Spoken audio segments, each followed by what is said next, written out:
নমস্কাৰ, মোৰ নাম ৰিংকু তালুকদাৰ। মই আজি ভিডিঅ'টো কেম্পাছৰ মোৰ ঘৰৰ য'ত মই থাকোঁ তাতে বনাই আছোঁ। মোৰ এজন ভিউৱাৰ হয়, তেওঁ মোক এটা প্ৰশ্ন সুধিছে। তেওঁ মোৰ পৰা জানিবলৈ বিচাৰিছে মই যোৱাকালি নহয় মানে দুদিন আগত মই মোৰ ঘৰটো দেখাইছিলোঁ।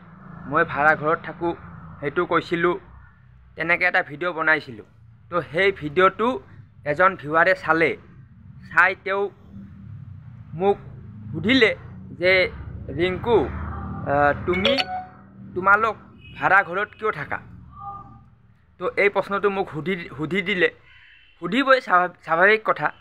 তো তেওঁ জানিবলৈ বিচাৰিছে মই ভাড়া ঘৰত মানে আমাৰ পৰিয়ালটো ভাড়া ঘৰত কিয় আছোঁ। তো ইয়াৰ যদি উত্তৰটো মই একদম চিম্পুল ৱেত ক'বলৈ যাওঁ, তেতিয়াহ'লে আমাৰ নিজৰ মাটি নাই, সেইকাৰণে আমি ভাড়া ঘৰত থাকোঁ। এইটো হৈ গ'ল কুৱেশ্যন এনচাৰ। কিন্তু ইয়াত যদি মই এনালাইচিছ কৰিবলৈ যাওঁ, মানে বিশ্লেষণ কৰিবলৈ যাওঁ, তেতিয়াহ'লে মই যাব লাগিব মোৰ হিষ্ট্ৰীলৈ।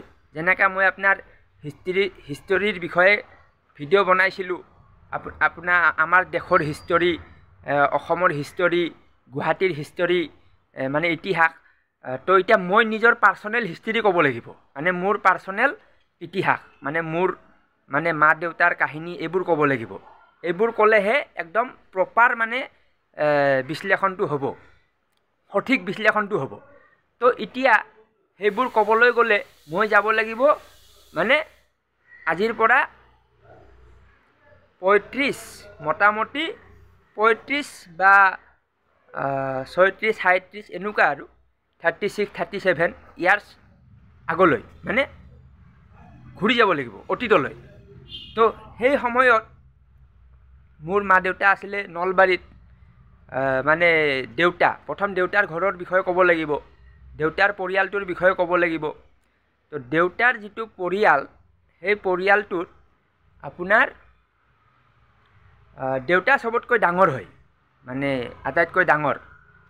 আৰু কাহিনীটো এনেকুৱা, দেউতাৰ যিজন মাক, মানে আমাৰ ককাৰ যিজন আইতা, প্ৰথম আইতা, মানে দেউতাৰ মাক, সেই মাকজন দেউতা জন্ম পোৱাৰ 1.5 বছৰ বয়সত মৃত্যু হৈ গ'ল, মৰি গ'ল।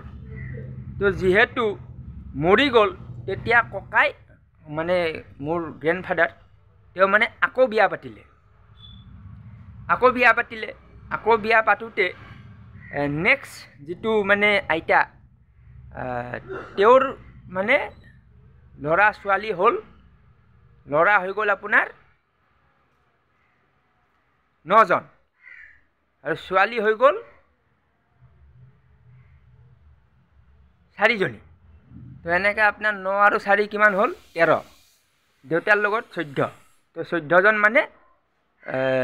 ভাই ককাই, ভাই ভনী, এটা বিশাল পৰিয়াল আৰু। তো এই পৰিয়ালটোত দেউতা চবতকৈ ডাঙৰ আছিলে।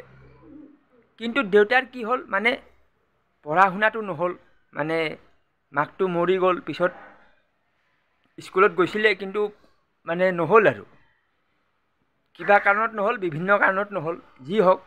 তাৰে পিছত আপোনাৰ এই মানুহজন, যিজন দেউতা, এই মানুহজন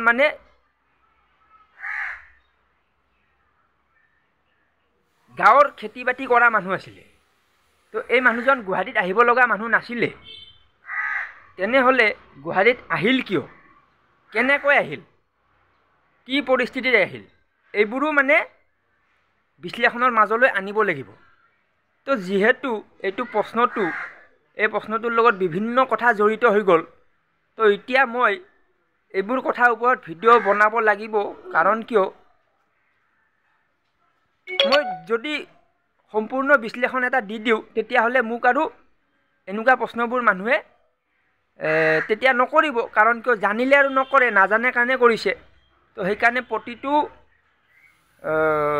প্ৰসংগ মই ভিডিঅ'ৰ মাধ্যমেৰে জনাই গৈ থাকিম। সেই ভিউৱাৰজনীক, যোনে মোক এনেকুৱা মোৰ বিষয়ে সকলো জানিব বিচাৰিছে, তো তেওঁক মই আৰম্ভণিৰ পৰা কথাখিনি জনাম। ঠিক আছে, ধন্যবাদ। ভিডিঅ' লাইক কৰিব আৰু সেই বিশেষ যিজনী ভিউৱাৰ তেওঁৰ বাবে মই আৰু কমেও কথাখিনি ক্লিয়াৰ হ'বৰ কাৰণে যিখিনি ভিডিঅ' বনাবলগীয়া হয় সেইখিনি মই বনাম। তাৰে পিছত মই নেক্সট টপিকত যাম, নেক্সট বিষয়ত যাম। ধন্যবাদ।